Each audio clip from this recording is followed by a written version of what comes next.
friends, welcome to Merchant Engineering College Electrical Department.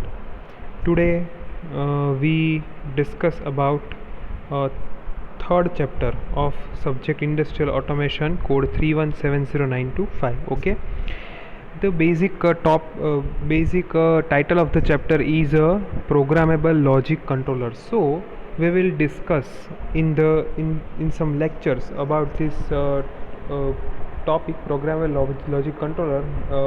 In short, we can say a PLC. Okay, so we will explore meaning of PLC and architecture, features, programming, and ladder diagram, and all some applications regarding to PLC in industry, in small scale industry, large scale industry. Okay, so let's we start with learning outcome of this session. So in this session, first we will going through the basic meaning of microcomputers. uh, we will also discuss about programmable controllers, and then we will go towards the PLCs. Okay, so let me start with the microcomputers. Okay, તો મિત્રો આપણને એવો પ્રશ્ન થાય કે micro computers એટલે શું? તો કે માઇક્રો કોમ્પ્યુટરને જો આપણે સાદી ભાષામાં કહીએ તો માઇક્રો કોમ્પ્યુટર એટલે માઇક્રો પ્રોસેસર અને બીજી એસેસરીઝ જો એની સાથે જોડી દેવામાં આવે, જેમ કે તો કે random access memory, read only memory, ROM, RAM, પછી ઇનપુટ આઉટપુટ ડિવાઇસીસ, એ બધી વસ્તુ જો આપણે એની સાથે જોડી દઈએ તો આપણને જે આખું જે સ્ટ્રક્ચર મળે, ઇન્ટરફેસિંગ મોડ્યુલ્સ એટલે કે જેમ કે રિલે, કોઇલ, પછી ટાઈમિંગ સર્કિટ, પછી પાવર સપ્લાય, આ બધી વસ્તુને જો માઇક્રો પ્રોસેસર સાથે જોડી દેવામાં આવે તો આપણને જે એક યુનિટ મળે એ યુનિટને કહેવાય માઇક્રો કોમ્પ્યુટર્સ. ઓકે, અને મિત્રો જેમ જેમ માઇક્રો પ્રોસેસર, એકચ્યુઅલી સ્ટાર્ટિંગમાં માઇક્રો પ્રોસેસરમાં બહુ એડવાન્સ કંઈ થયું નહોતું, પછી પણ જેમ જેમ માઇક્રો પ્રોસેસરમાં એટલે કે ડિજિટલ ટેકનોલોજીમાં એડવાન્સમેન્ટ આવતું ગયું, તેમ તેમ માઇક્રો કોમ્પ્યુટર્સ છે એ વધુને વધુ ઇન્ડસ્ટ્રીમાં એક્સપેન્સિવલી યુઝડ થવા માંડ્યા અને વધુ પોપ્યુલર બનવા માંડ્યા. ઓકે, તો બેઝિક તમને ખ્યાલ આવ્યો હશે માઇક્રો કોમ્પ્યુટર્સ એટલે શું. ઓકે મિત્રો, માઇક્રો કોમ્પ્યુટર્સ જે છે એનું મેઇન જે બ્રેઇન આપણે કહીએ કે એકચ્યુઅલી એ છે માઇક્રો પ્રોસેસર જ, જેને CPU કે સેન્ટ્રલ પ્રોસેસિંગ યુનિટ, જે મેઇન બ્રેઇન છે એ માઇક્રો પ્રોસેસર જ છે.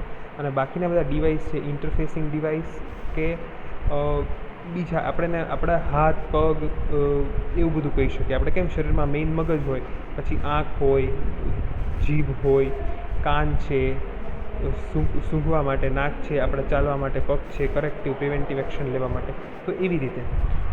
ઓકે, ચાલો હવે આપણે આગળ જોઈએ કે માઇક્રો કોમ્પ્યુટર્સ છે એનો બેઝિક બ્લોક ડાયાગ્રામ જોઈએ. તો મિત્રો બેઝિક બ્લોક ડાયાગ્રામ એવો છે કે પહેલું એકચ્યુઅલી જો આપણે આખોને જોઈએ તો પહેલાં તો ઇનપુટ આઉટપુટ ઇન્ટરફેસ, એટલે કે ઇનપુટ આઉટપુટ ડિવાઇસનું ઇન્ટરફેસ થયેલું હોય છે. મેમરી યુનિટ અંદર હોય છે કે જેમાં મેમરી સ્ટોર થાય, પ્રોગ્રામિંગ મેમરી કે કોઈ ડાટાની મેમરી હોય એ સ્ટોર થાય. ધેન એ એરેથમેટિક એન્ડ લોજિક યુનિટ એટલે કે ALU, which is a very important thing. ALU arithmetic and logical unit, control unit કે જે કંટ્રોલિંગનું કામ કરે, અને જનરલ પર્પઝ રજિસ્ટર્સ. મિત્રો આ વિશે તમે થોડુંક માઇક્રો પ્રોસેસર એન્ડ કંટ્રોલરનું જે સબ્જેક્ટ આવતો તમારે, એમાં પણ આ વિશે તમે બધી વાત ખૂબ કરેલી છે, તમે આ બધું જાણો છો. તો એનું જ આ એક બેઝિક મોડ્યુલ છે. તો મિત્રો માઇક્રો કોમ્પ્યુટરનો બેઝિક ડાયાગ્રામ તમે જુઓ ને, આ શું છે? ડેટા બસ છે. ડેટા બસ એટલે શું?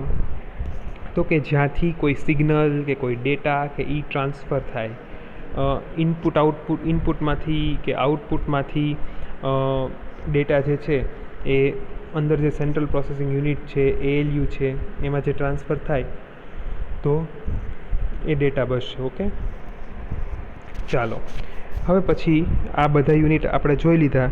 તો મિત્રો હવે તમને ખ્યાલ આવ્યો હશે કે માઇક્રો કોમ્પ્યુટર બેઝિકલી છે શું. તો કે માઇક્રો કોમ્પ્યુટરને જો સાદી ભાષામાં કેવું હોય તો એ એકચ્યુઅલી એક સેન્ટ્રલ પ્રોસેસિંગ યુનિટ સાથે ALU, સેન્ટ્રલ પ્રોસેસિંગ યુનિટની સાથે મેમોરી અને ઇનપુટ આઉટપુટ ડિવાઇસને જો ઇન્ટરફેસ કરી દેવામાં આવે તો જે આખું મોડ્યુલ બને એને માઇક્રો કોમ્પ્યુટર કહેવાય છે.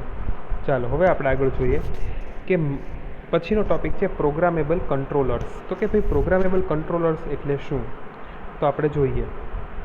હવે જુઓ, પ્રોગ્રામેબલ કંટ્રોલર્સ જે છે એ કોને કહેવાય, પ્રોગ્રામેબલ કંટ્રોલર્સમાં શું હોય, તો કે ભાઈ પ્રોગ્રામેબલ કંટ્રોલર્સ છે એ બેઝિકલી તો 4 સ્ટ્રેટેજીથી કોઈ પણ પ્રોસેસને આપણે કંટ્રોલ કરી શકીએ છીએ. પહેલી છે relay, which is a very old fashion we can say, કે it is a old methodology. in the very beginning of the industrial revolution, relay we used relay circuit. Okay, તો એ રિલે આપણે use કરતા.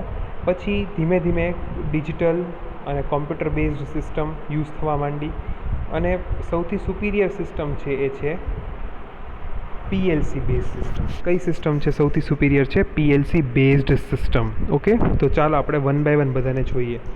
તો basically relay based system છે. Relay શું છે, તો કે એ એક છે ઇલેક્ટ્રોમિકેનિકલ ડિવાઇસીસ છે. ઓકે, એ ઇલેક્ટ્રોમિકેનિકલ ડિવાઇસ છે, એના અમુક કનેક્શન્સ આપવાના હોય, એમાં વાયરિંગ હોય, પણ એમાં બેઝિક થાય કેવું કે એમાં આપણે જેમ જેમ તમારી સિસ્ટમની કોમ્પ્લેક્સિટી વધતી જાય એમ એની જેમ સિસ્ટમ વધુ મોટી બનતી જાય, કંટ્રોલિંગ સ્ટ્રેટર્જીસ વધે, એમ એની કોમ્પ્લેક્સિટી જે છે, રિલે સર્ક્યુટની જે કોમ્પ્લેક્સિટી છે એ ઇમ્પ્રૂવ થતી જાય, એન્હાન્સ વધતી જાય. ઓકે, પછી આપણે ડિજિટલનો પણ અહીંયા જે ડિજિટલ ડિવાઇસીસ અને સર્ક્યુટ, અમુક ગેટ લોજિક સર્ક્યુટ એનો ઉપયોગ કરીએ છીએ, એનો પણ કરી શકાય. પછી કોમ્પ્યુટર બેઝ સિસ્ટમ છે કે એનો પણ ઇન્ડસ્ટ્રીમાં PC બેઝડ સિસ્ટમનો પણ એઝ અ કંટ્રોલર તરીકે યુઝ કરી શકાય. પરંતુ જે સૌથી એક્સટેન્સિવલી અત્યારે યુઝ થતી હોય એવી સૌથી ફેમસ, રિલાયબલ, રોબસ્ટ આપણે કહી શકાય એવી જે સિસ્ટમ અત્યારે છે એ છે PLC, programmable logic controllers. Okay, કારણ કે એ ડિઝાઇન જ એવી રીતે કરવામાં આવે છે કે જેનાથી ઇન્ડસ્ટ્રીયલ એન્વાયરમેન્ટમાં પણ સસ્ટેન કરી શકે. ઓકે, તો આપણે જેમ પહેલાં વાત કરી કે relay base system, digital logic base system, computer base system and programmable logic base system. Okay, એ જે આપણે વાત કરી, પાછળ આપણે જે ફિગર્સ જોઈ એના આધારે જે વાત કરીએ જ છે. હવે આ એકચ્યુઅલી બે સિસ્ટમ, રિલે બેઝ સિસ્ટમ અને ડિજિટલ લોજિક બેઝ સિસ્ટમ છે, ક્યાં યુઝ થાય, તો કે મેં તમને કીધું કે બહુ નાની જગ્યાએ, એટલે કે જ્યાં સ્મોલ સ્કેલમાં આનો યુઝ કરી શકાય. એકચ્યુઅલી બિગ સ્કેલમાં યુઝ ન કરી શકાય એવું નથી મિત્રો, પણ કેવું થાય કે આમાં પછી કોમ્પ્લેક્સિટી વધતી જાય, એમાં જે વાઇડ અથવા તો આપણે કહીએ કે વાઇડ રેન્જ ઓફ કંટ્રોલ જે છે એ આમાં ન મળે. ઓકે, અને પછી ધીમે ધીમે આ કોમ્પ્યુટર બેઝ સિસ્ટમ અને PLC બેઝ સિસ્ટમ, તો so we can say PLC base system has a wide application, અને આ ચેપ્ટર જ PLC બેઝ સિસ્ટમનું છે, આમાં PLC વિશે જ ભણવાનું છે. ઓકે, તો હવે પ્રોગ્રામેબલ કંટ્રોલર્સ છે એમાં બીજું આપણે વસ્તુ જોઈએ તો કે એમાં મેઇન વસ્તુ એ છે કે ધારો કે relay based and digital logic base system are required if there is a special requirement of speed or resistance of electric noise, and the computer based control system are preferred as a compared to other controller for handling a complex function, but overall best choice is a PLC, which today are built with increasingly complex features. Okay, તો in short મિત્રો કહેવાનો મતલબ એમ જ છે કે આ જે programmable controllers છે એને આપણે જે 4 કેટેગરીમાં ડિવાઈડ કર્યા, એમાંથી સુપિરિયર કેટેગરી જે હોય એ PLC છે, રોબસ્ટ પણ છે અને સુપિરિયર પણ છે. હવે મિત્રો PLCમાં બેઝિક છે શું, તો આપણને થાય ચાલો PLC એકચ્યુઅલી આવી ક્યાંથી, એનો જન્મ કેવી રીતે થયો, તો એકચ્યુઅલી આ જે અહીંયા ઇલેક્ટ્રોમિકેનિકલ રિલે બતાડે છે, તમે જુઓ છો કેટલું એકચ્યુઅલી એક ફિઝિકલ કમ્પોનન્ટ જ છે કે એકચ્યુઅલી ટ્રેડિશનલી જે છે 1970ના બિગિનિંગ પછી મિકેનિકલ રિલે એ બધાનું ધીમે ધીમે રિપ્લેસમેન્ટ થવા માંડ્યું હતું. And during the 1970s, the programmable logic controllers become more and more common, and today sequencing is normally implemented in the software instead of using relay. એટલે રિલેની બદલે એકચ્યુઅલી PLCની મદદથી શું થાય, આપણે સોફ્ટવેરમાં જ કોઈ પ્રોગ્રામિંગ કરી શકીએ. ચેપ્ટરમાં આગળ આપણે જોશું કે રિલેમાં કેવું થાય, ધારો કે મારે રિલે છે તો ફિઝિકલ મૂકવા પડે, વાયરિંગ કરવું પડે, મારે જો લોજિક બદલવું હોય તો રિલેના કનેક્શન બદલવા પડે. પણ જો મારી પાસે PLC હોય, પ્રોગ્રામેબલ લોજિક કંટ્રોલર હોય, તો હું માત્ર એક પ્રોગ્રામ ચેન્જ કરી દઉં તો પણ મારું આખું ચેન્જ થઈ જાય. Okay, so it's a great thing.